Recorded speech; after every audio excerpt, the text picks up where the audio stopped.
औज़ुबिल्लाहिमिनश्शैतानिर्रजीम बिस्मिल्लाहिर्रहमानिर्रहीम। Lecture number 10 अपना हम स्टार्ट करते हैं आज। कल मैंने कोई लेक्चर अपलोड नहीं किया था तो उसको देखेंगे कि आगे जाकर कोई प्रोविज़न बनेगी तो वो लेक्चर मैं अपलोड कर दूंगा, अदरवाइज़ बस उसको ऐसे रहने देंगे। एक दिन आपका फ्री होगा, क्योंकि कुछ स्टूडेंट्स में आप में से ये कहा था कि सर एक तरफ से आप कह रहे हैं कि माह रमज़ान में अपनी इबादत को सही से आप करें और उसमें खलल ना आए, दूसरी तरफ से आप असाइनमेंट्स भी दे रहे हैं, लेक्चर्स भी आ रहे हैं। तो मैंने कहा चले देखते हैं इस पे। तो स्टार्ट करते हैं इंशाल्लाह। मैंने आपके साथ कुछ स्लाइड्स शेयर की थी जिसमें मैंने कोई वॉइस ओवर नहीं किया था, क्योंकि मुझे लग रहा था कि वो सिर्फ थ्योरी है कि अमोनिया क्या है, उसका बेसिक इंट्रोडक्शन क्या है, उसकी फ़िज़िकल प्रॉपर्टीज़ क्या हैं। तो फ़िज़िकल प्रॉपर्टीज़ को ऑलरेडी हम डिस्कस कर चुके हैं कि फ़िज़िकल प्रॉपर्टीज़ कैसे कैसे अफेक्ट किया करते हैं किसी भी सॉल्वेंट्स को। तो जनरली जब मैं डिस्कशन कर रहा था तो उसमें तो मैं किसी भी सॉल्वेंट की जो फ़िज़िकल प्रॉपर्टीज़ होंगी और जो उसका बेसिक इंट्रोडक्शन होगा, तो मेरे ख्याल से मैं किसी का भी वॉइस ओवर नहीं करूँगा, वो सिर्फ आपके साथ ऐसे ही शेयर करूँगा। क्योंकि मैंने, अगर आपको याद हो, तो जब पढ़ा रहा था तो उस टाइम कहा था कि इसको आप अच्छे से सुनें ताकि आप लोगों को जब हम इन फ्यूचर ये चीज़ें दोबारा आएँ तो मुझे दोबारा ये समझानी ना पड़े। तो अगर किसी को कोई इश्यूज़ हैं तो वो दोबारा वो लेक्चर्स काइंडली सुन लें, तीसरा चौथा लेक्चर था या जो भी नंबर था उस लेक्चर का, ताकि आपको वो मसले आपके हल हो जाएँ। आज हम इंशाल्लाह अमोनिया के केमिकल रिएक्शन स्टार्ट करते हैं। तो पहला है मेटाथेटिकल रिएक्शंस। मैं आपको ऑलरेडी बता चुका हूँ कि precipitation reactions are also called metathetical reactions. तो ये रिएक्शन किस चीज़ पर डिपेंड करते हैं, तो बहुत ही सिंपल सी बात है, ये चीज़ आप याद रखें कि मेटाथेटिकल या प्रेसिपिटेशन रिएक्शंस जो होते हैं वो सॉल्युबिलिटी पे डिपेंड किया करते हैं। जिस भी चीज़ की सॉल्युबिलिटी उस सॉल्वेंट में नहीं होगी वो चीज़ वहाँ पे प्रेसिपिटेट बन जाएगी। ठीक है, यहाँ पे मैंने कुछ कैटेगरीज उनकी एक्सप्लेन कर रखी हैं जिनकी बेसिस के ऊपर हम इसको डिफ्रेंशिएट कर सकते हैं और इनको हम आसानी से अंडरस्टैंड कर सकते हैं। जैसे पहले लिखा हुआ है, most of the chloride except sodium chloride, barium chloride, ammonium chloride are insoluble in ammonia. यानी कि इन तीन के अलावा, सोडियम क्लोराइड, बेरियम क्लोराइड और अमोनियम क्लोराइड के अलावा ज़्यादातर जो क्लोराइड्स होते हैं मेटल्स के, वो इनसॉल्युबल होते हैं अमोनिया के अंदर। अच्छा, यहाँ पे देखें, पोटाशियम आयोडाइड और अमोनियम क्लोराइड, क्योंकि अमोनियम क्लोराइड तो उसमें सॉल्युबल है, तो अमोनिया, जब हम अमोनिया के अंदर अमोनियम क्लोराइड और पोटाशियम आयोडाइड को डालते हैं तो ये तो सॉल्युबल होने की वजह से उसमें हल हो जाता है। इसी तरह आयोडीन के जो पार्टिकल्स हैं वो भी सॉल्युबल हैं। लेकिन मैंने कहा ना कि इन तीन के अलावा बहुत सारे और क्लोराइड्स हैं जो सॉल्युबल नहीं होते। तो यहाँ पे देखें, पोटाशियम क्लोराइड बना है जो कि सॉल्युबल नहीं है और उसके साथ एरो शो किया गया है, जिसका मतलब है कि ये वहाँ पर प्रेसिपिटेट बन के बैठ जाएगा। और हमें अच्छी तरह से पता है कि प्रेसिपिटेट वही चीज़ बना करती है जो सॉल्युबल नहीं होती। ठीक हो गया।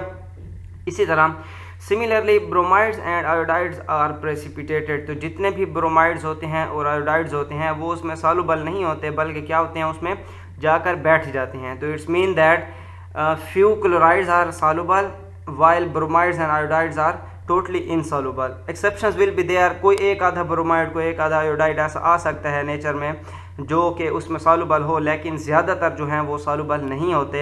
और हम मेजॉरिटी के ऊपर जाएंगे कि ज़्यादातर केसेस जिसके हैं तो हम उनको कहेंगे कि बस उसी कंसर्न में हम बात करते हैं। तो स्ट्रांशियम नाइट्रेट के साथ अमोनियम ब्रोमाइड को ट्रीट किया गया है in the presence of ammonia. इस हर जगह पे अमोनिया है, क्योंकि हम रिएक्शन किसके पढ़ रहे हैं, अमोनिया के पढ़ रहे हैं। तो इसको जब ट्रीट किया गया तो हमने क्या किया, ब्रोमाइड्स और आयोडाइड्स। तो यहाँ पे तो ब्रोमाइड पड़े हुए हैं, तो जब ये आपस में रिएक्शन करेंगे, इनके अंदर आयन एक्सचेंज होंगे, इनके आपस में आयन्स जो हैं वो एक दूसरे के साथ चेंज होंगे, तो फिर क्या बनेगा, तो एक आपके पास स्ट्रांशियम ब्रोमाइड बनेगा, एक आपके पास अमोनियम नाइट्रेट बनेगा। अब मैंने यहाँ पे किसी के साथ भी तीर नहीं लगाए, ये आप लोगों को समझने की चीज़ है कि जब ऊपर कहा गया है कि ब्रोमाइड्स और आयोडाइड्स प्रेसिपिटेट होते हैं, तो इन दोनों में ब्रोमाइड कौन सा बन रहा है, ये बन रहा है या ये बन रहा है। तो डेफिनेटली स्ट्रांशियम ब्रोमाइड है, तो यहाँ पे क्या होगा, एरो होगा, ये उसमें प्रेसिपिटेट बन जाएगा। जो आप अपने पास नोट्स बना रहे हैं उसमें आपने ये चीज़ रखनी होगी कि स्ट्रांशियम ब्रोमाइड के साथ आप एरो लगा लें, ताकि आपको याद रहे इन फ्यूचर कभी आप जब पढ़ें या पढ़ाएं तो आपको ये चीज़ें याद रहें।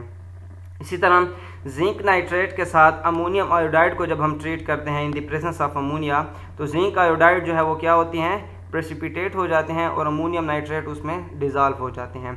अब इनके अलग से रीजंस भी हैं, पोटाशियम क्लोराइड क्यों सॉल्व ना हुआ, स्ट्रांशियम ब्रोमाइड क्यों सॉल्व ना हुआ, जिंक आयोडाइड क्यों सॉल्व ना हुआ। लेकिन मैंने आपको जैसे कहा था कि मैं चीज़ों को सिंपल से सिंपल रखूँगा, हम इतनी डेप्थ में फ़िलहाल नहीं जाते। लेकिन यह है कि हमें इतना पता है कि जिंक आयोडाइड है, स्ट्राशियम ब्रोमाइड है या पोटाशियम क्लोराइड है, इनकी वहाँ पे सॉल्युबिलिटी नहीं है। सॉल्युबिलिटी के डिफरेंट रीजंस होते हैं, उनकी एफिनिटीज़ के रीजंस भी हो सकते हैं, उनके आयोनाइजेशन एनर्जी के रीजंस भी हो सकते हैं, इसी तरह उनकी जो इनसाइड बॉन्डिंग होती हैं, बॉन्ड डिसोसिएशन एनर्जीज, वो रीज़न भी हो सकते हैं, and up to so on, like dissolve like वाला, पोलैरिटी वाला, बहुत सारे इस तरह के फैक्टर्स होते हैं जो इन चीज़ों को गवर्न कर रहे होते हैं। Okay, sulphides of many metals such as magnesium, zinc, cadmium, manganese and silver etcetera can be precipitated. तो इसमें कुछ और भी आप इसमें ऐड कर सकते हैं मेटल्स, कि भाई आप इनके अलावा भी कुछ मेटल्स को अगर आप इसमें ऐड करना चाहें तो वो भी हो सकते हैं। लाइक आपके पास लेड हो गया, मरकरी हो गया, कॉपर हो गया, बिस्मथ हो गया, ये सारे जितने भी मेटल्स हैं जो कि आपके पास सल्फाइड्स बनाते हैं, तो इनके जो सल्फाइड्स हैं वो सॉल्युबल नहीं होंगे। तो आप देख लें NH4 ये डबल 2 लग गया है। तो अमोनियम सल्फाइड जब सिल्वर नाइट्रेट के साथ अमोनिया के अंदर ट्रीट करता है या रिएक्शन करता है या मिलता है, तो आपके पास सिल्वर सल्फाइड मिलता है, और ऊपर लिखा हुआ है कि सिल्वर के जो सल्फाइड्स हैं वो क्या होते हैं, प्रेसिपिटेट हुआ करते हैं। इसी तरह कैडमियम वाला कंपाउंड है तो कैडमियम नाइट्रेट वाला, तो इसमें आप इसमें एक चीज़ अगर आप कॉमन देखें तो नाइट्रेट्स जितने भी हैं वो सारे के सारे अमोनिया के अंदर सॉल्युबल हैं। यहाँ पे देखिए ये नाइट्रेट है, ये नाइट्रेट है, ये नाइट्रेट है, ये नाइट्रेट है, यहाँ पे प्रोडक्ट साइड पे नाइट्रेट। तो आप रिएक्टेंट और प्रोडक्ट साइड पे नाइट्रेट्स को देख रहे हैं और हर जगह पे वो सोल्यूशन की फॉर्म में है। इट्स मीन दैट नाइट्रेट्स की जो सॉल्युबिलिटी होती है वो अमोनिया के अंदर ज़्यादा हुआ करती है। ठीक हो गया। उसके बाद है दूसरा हमारे पास रिएक्शन ऑफ अमोनो एसिड्स। अमोनो एसिड्स यानी कि अमोनिया के कोई एसिड्स की हम बात कर रहे होंगे। अमोनो एसिड्स आर दो substances which gives NH4 in ammonia. Else and KD concept अगर आपको याद हो तो उसमें मैंने उस दिन बताया था कि जो पॉजिटिविटी को बढ़ाया करते हैं वो एसिड्स हुआ करते हैं। तो जो अमोनियम आयन दे रहा है, इट्स मीन दैट वो पॉजिटिविटी को बढ़ा रहा है, और जो पॉजिटिविटी को बढ़ा रहा है वो क्या कर रहा होगा, एज ए एसिड काम कर रहा होगा।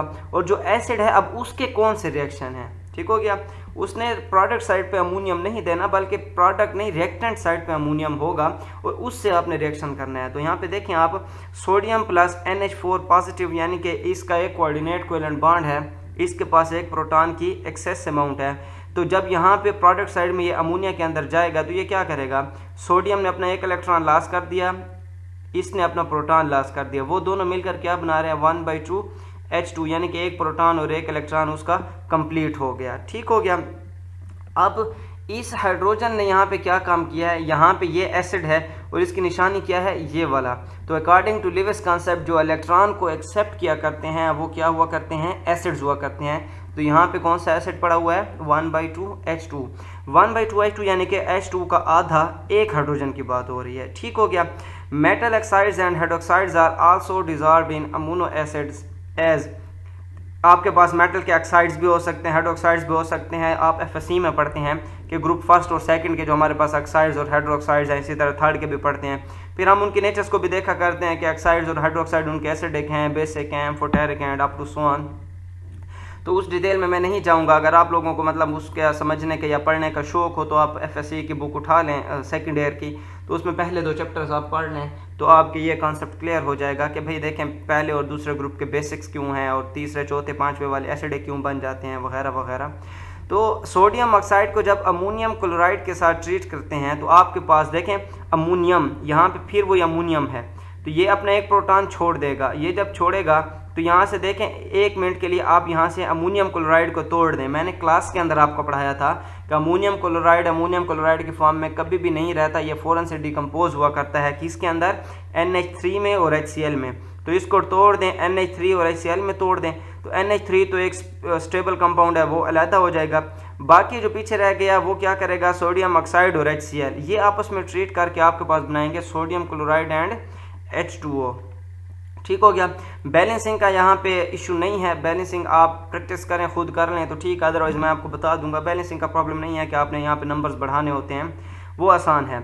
इसी तरह सोडियम हाइड्रोक्साइड, ये देखें मेटल ऑक्साइड है, ये मेटल हाइड्रोक्साइड है, लेकिन प्रोडक्ट देखें तो दोनों का सेम आ रहा है। इट्स मीन दैट जो ऑक्साइड है वो किस नेचर का है, वो अपने पेरेंटल नेचर का है, और उसका पेरेंट कौन सा है, सोडियम ऑक्साइड और सोडियम हाइड्रोक्साइड।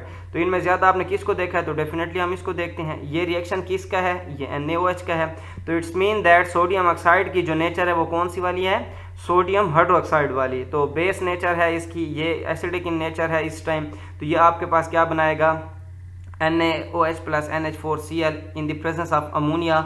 अमोनिया का मॉलिक्यूल भी आपको मिल रहा है। तो याद रखें ये सॉल्वेंट नहीं लिख रहा मैं, ये अलग से प्रोडक्ट के अंदर आ रहा है।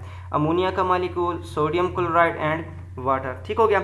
Similarly magnesium silicides and magnesium germanides react with liquid ammonia of NH4Br producing silanes and germanes respectively. तो ये साइलेंस ANE जो है या ANE यहाँ जर्मेन्स में, याद रखें ये हाइड्राइड्स के लिए यूज़ होता है। ये थर्ड सेमेस्टर में जब आप आएंगे तो अगर आप लोगों की इनऑर्गेनिक स्पेशलाइजेशन हुई, मुमकिन है हो मुमकिन है ना हो, तो उसमें एक सब्जेक्ट है इनऑर्गेनिक पॉलीमर। तो पॉलीमर्स के अंदर हम ये साइलेंस और जर्मेन्स और ये सारी चीज़ें पढ़ते हैं पॉलीमर्स की फॉर्म में। तो आपके पास जो हाइड्राइड्स होते हैं मेटल्स के, उनको आप ANE के साथ ऐड किया करते हैं। तो आपके देखें सिलिकॉन आपका कंपाउंड है, उसके जो आप उसके साथ हाइड्रोजन ऐड करते हैं तो वो साइलेन बन जाता है। जर्मेनियम के साथ जब आप हाइड्रोजन ऐड करते हैं तो जर्मेन हो जाता है, वगैरह वगैरह। ठीक हो गया। तो आपके ये किसके अंदर सॉल्युबल हैं, ये सारे के सारे अमोनिया के अंदर सॉल्युबल हैं। ठीक हो गया। अब with liquid ammonia of NH4Br, ये देखें उसकी एक शक्ल दी गई है। तो ये भी तो अमोनिया है, NH3 एंड HBr से आया हुआ है। तो मैग्नीशियम सेलिसाइड जो है अमोनिया के अंदर साइलेंस बनाता है, यानी कि सिलिकॉन इससे निकल जाता है और ये इसके हाइड्रोजन के साथ जाकर अटैच होता है। और ये हाइड्रोजन किसका आता है, तो याद रखें NH4Br, NH3 निकल गया और HBr। तो इस हाइड्रोजन ब्रोमाइड का जो हाइड्रोजन है वो इसके साथ अटैच होगा। याद रखें अमोनिया का हाइड्रोजन इसके साथ अटैच नहीं होगा, क्योंकि अगर अमोनिया का हाइड्रोजन इसके साथ अटैच होता है तो ये सॉल्वेशन रिएक्शंस बन जाते। तो ये हम सॉल्वेशन रिएक्शंस नहीं पढ़ रहे। इसी तरह जर्मेनियम के केस में भी यही कहानी है। तो ये रिएक्शन ऑफ अमीनो एसिड्स हैं कि आपका जो अमोनियम है वो डिफरेंट शक्लों में आपको यहाँ पे नज़र आ रहा है और रिजल्टेंट उससे अमोनिया निकल जाता है। और अमोनिया निकलने के बाद वो क्या करता है, आपके पास डिफरेंट किस्म के प्रोडक्ट्स देता है। तो ये भी उनकी सॉल्युबिलिटी है। तो ये मैंने कुछ चीज़ा उसमें से ले लिए हैं। इसी तरह देखें similarly some compounds which do not give proton in water, पिछले जितने भी थे, अमोनियम ब्रोमाइड है तो वो प्रोटॉन देता है, अमोनियम क्लोराइड है तो वो प्रोटॉन देता है। अब कौन सी बात है, वो कंपाउंड जो कि प्रोटॉन वाटर में नहीं दे सकते, अब अमोनिया को क्यों यूज़ किया जाता है, अंडरगो प्रोटोलाइसिस इन अमोनिया। जो पानी के अंदर प्रोटॉन नहीं दे सकते वो अमोनिया के अंदर प्रोटॉन दे देंगे। ठीक हो गया, समझ आ रही है। 10 गोनाइड या guanidine, urea, acetamide and sulphamides which can not donate proton in aqua solution donate proton in ammonia, जो कि उसमें नहीं दे सकते वो इसमें प्रोटॉन डोनेट कर देते हैं। ठीक हो गया। तो आपने इस चीज़ को याद रखना है और इनके नाम याद रखने हैं। मैंने यहाँ पे नाम उनके साथ नहीं लिखे हुए, लेकिन मैं आपको बता देता हूँ कि कौन सा नाम किसका है। तो देखें NH2CO इंटू NH2 जो कि पहला मैंने लिखा हुआ है। तो ये एक सिंपल सी चीज़ है। ये क्या है, यूरिया है आपके पास। जब हम ऑर्गेनिक केमिस्ट्री को स्टार्ट करते हैं FSC के अंदर, तो उसमें हम ये बात करते हैं कि फ्रेडरिक होलर ने क्या कहा था कि अमोनियम साइनेट से उसने यूरिया को प्रोड्यूस किया था और वो यूरिया यही होता है। ठीक है। दूसरा आपके पास पड़ा हुआ है NH2 into C double bond NH into NH2। ठीक है। इसको आप कॉपी पे लिखेंगे तो जिस तरह मैं बोल रहा हूँ ऐसे लिखेंगे। ये H2N मैंने इसलिए लिखा हुआ है कि बॉन्ड को शो करने के लिए एज ए केमिस्ट आपको भी ऐसे ही लिखना चाहिए, क्योंकि ये जो चीज़ होती है बच्चे याद रखें, नाइट्रोजन 3 बॉन्ड बनाया करता है, हाइड्रोजन 3 बॉन्ड नहीं बनाता। तो नाइट्रोजन का एक बॉन्ड यहाँ पे कार्बन के साथ हो जाता है। ठीक हो गया। यहाँ पे एक बॉन्ड कार्बन के साथ हो जाएगा और 2 बॉन्ड इसके हाइड्रोजन के साथ। तो इस नाइट्रोजन के साथ एक हाइड्रोजन, दूसरा हाइड्रोजन और ये तीसरा कार्बन, तो 3 बॉन्ड इसके पूरे हो जाएंगे। इसी तरह कार्बन का एक बॉन्ड इसके साथ, 2 बॉन्ड आगे। तो ये आपके पास NH2C double bond NH into NH2। तो ये वाला जो कंपाउंड है आपके पास, ये भी सेम ऐसा ही आ रहा है कि आपके ऊपर जो मैंने लिखा हुआ है गोनाडीन, जिसको आप DNA के जब नाइट्रोजन बेसिस की आप बात करते हैं तो ये उनमें से आता है कि एडेनिन, गुआनिन वगैरह वगैरह। तो उसी टाइप का एक कंपाउंड है गोनाडीन। तो ये दूसरा उसी चीज़ का फार्मूला लिखा हुआ है। और तीसरा लिखा हुआ है H3C into CO into NH2। तो ये आपके पास क्या है, एसिड एमीड है या एसिटामाइड भी इसको हम पढ़ते हैं। इसी तरह सल्फामाइड भी इसी तरह का ही होगा, जिसके अंदर आपने सल्फोनिक ग्रुप लगाया हुआ होगा, NH2 की जगह पे वहाँ पे सल्फोनिक ग्रुप लगा हुआ होता है। बाकी सेम ऐसा ही होता है, ठीक हो गया। यानी कि एक तरफ से एमाइड लगा होगा, एक तरफ से यहाँ पे CH3 लगा हुआ है एक तरफ से। जैसे अगर मैं एसिटामाइड की बात करूं तो यहाँ पे CH3 लगा हुआ है, तो यहाँ पे वो सल्फोनिक ग्रुप लगा होगा, यहाँ पे NH2 और दरमियान में वैसे CO लगा हुआ होगा, ठीक हो गया।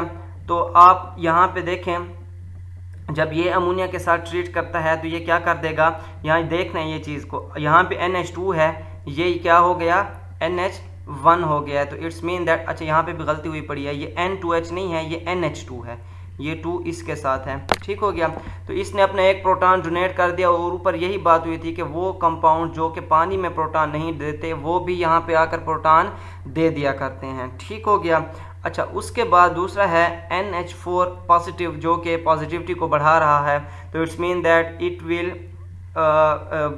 Donate proton, it will behave as a acid, ठीक हो गया। दूसरा आपके पास जो एसिटामाइड है, और तीसरा जो आपके पास दूसरा जो आपके पास गोनिडीन है, और तीसरा एसिटामाइड, इनके भी सेम ऐसे ही रिएक्शंस हैं। इनको आप देख लें, अगर आपको कहीं पे कोई कंफ्यूजन होती है तो आप मुझसे पूछ सकते हैं, ठीक हो गया। बॉन्डिंग्स को भी आप देख लें, मैंने यहाँ पे एक बॉन्ड को गलत लिखा हुआ है, लेकिन वो आपके ज़िम्मे है। और वो आज का आपका सवाल होगा कि आपने मुझे बताना होगा कि कौन सा बॉन्ड गलत है। सिर्फ नाम बता देंगे कि फलाने कंपाउंड का बॉन्ड गलत है, ठीक हो गया। उसके बाद अगला है अमोनो बेसिस रिएक्शंस।